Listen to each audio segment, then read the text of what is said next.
आज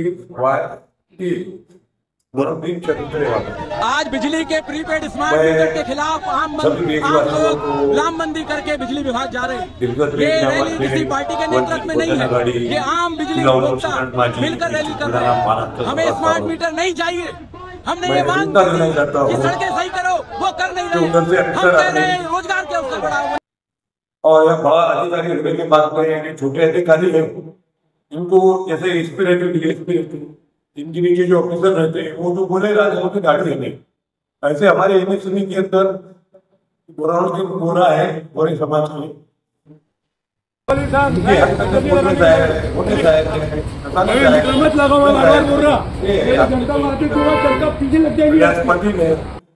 और इतने भी कर्मचारी है हमारा मंत्री साहब संग्रामपुर के गरीब आदमी है। अब इनको तो बड़े ऑफिसर का पालन करना तो जरूरी है। बाकी मैं ये विनती करता हूँ तो बड़ा अधिकारी होगा वैसा मत करो। लोगों की परिस्थिति है कि सही नहीं है। जब मुख्यमंत्री परमिट मीटर लगाने में नहीं बोलो तो तुम क्यों लगा रहे हैं? तुम्हारा कमीशन है इसमें। जनता को छूट देते हैं कि मार्केट में एक तो जेब काटने के लिए सीधा सीधा वो तुम्हारे को कम पड़ रहे 3,000 4,000 पिलाने तो 50,000 नहीं करने की अपेक्षा है कि देश का क्या भला करे। हम डायरेक्ट बोले गवर्नमेंट से, महाराष्ट्र गवर्नमेंट से, कोई हिंदुस्तान की गवर्नमेंट से, नेपाल से सीख लो। ये जनता है, हर नागरिक की बोलने का अधिकार राइट है। प्रत्येक नागरिक लोग अपने फॉर्मेटिंग करके है। अभी मराठी मध्ये म्हणतो गरीब लोक आपल्या इकडे वापस जाणारे आहे, शेती मजुरी करणारे आहे, इथं जे मोठा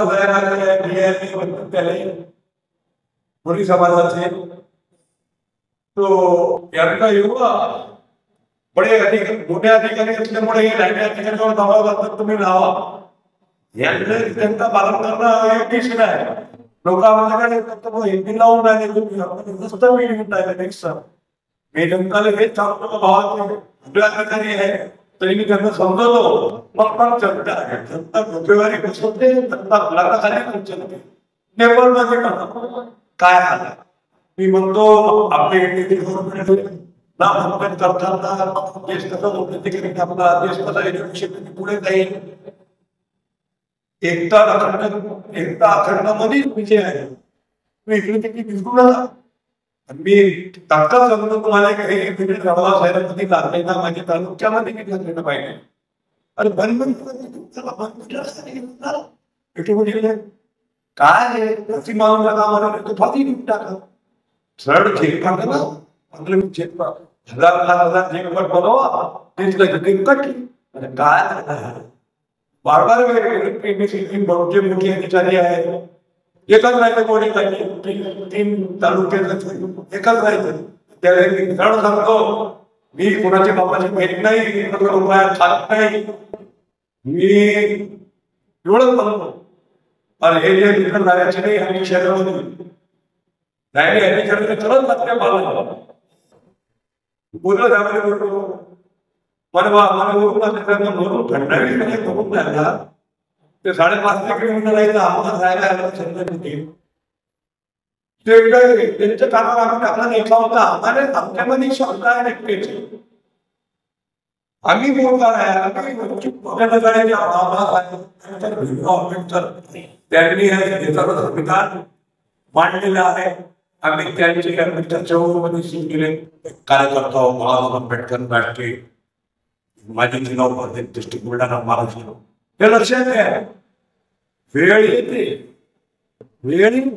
असं नाही का भागात पण तिथे भारतमध्ये मी कोणी बघून गेला माझं हे करून राहिलं कमी महाग एवढं महाग आहे तो डिपेंड आहे तरी कसा पैसे एवढे राहिले अरे कुणाकडे नाही अरे एवढं कसं काय करत होते तुम्ही माझ्याकडे या मी दाखवतो तुम्हाला दाखवतो का तरी लोकांना करतात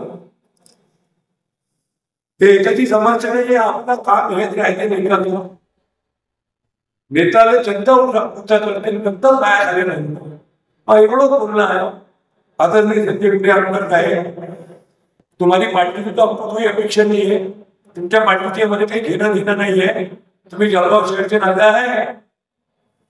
गेल्या 25 वर्षावर चालू आहे फक्त. आता तुमचे कडे चालले आहे. कोणाच्या बाबाला चालना घेत नाही, कोणाची घेत नाही.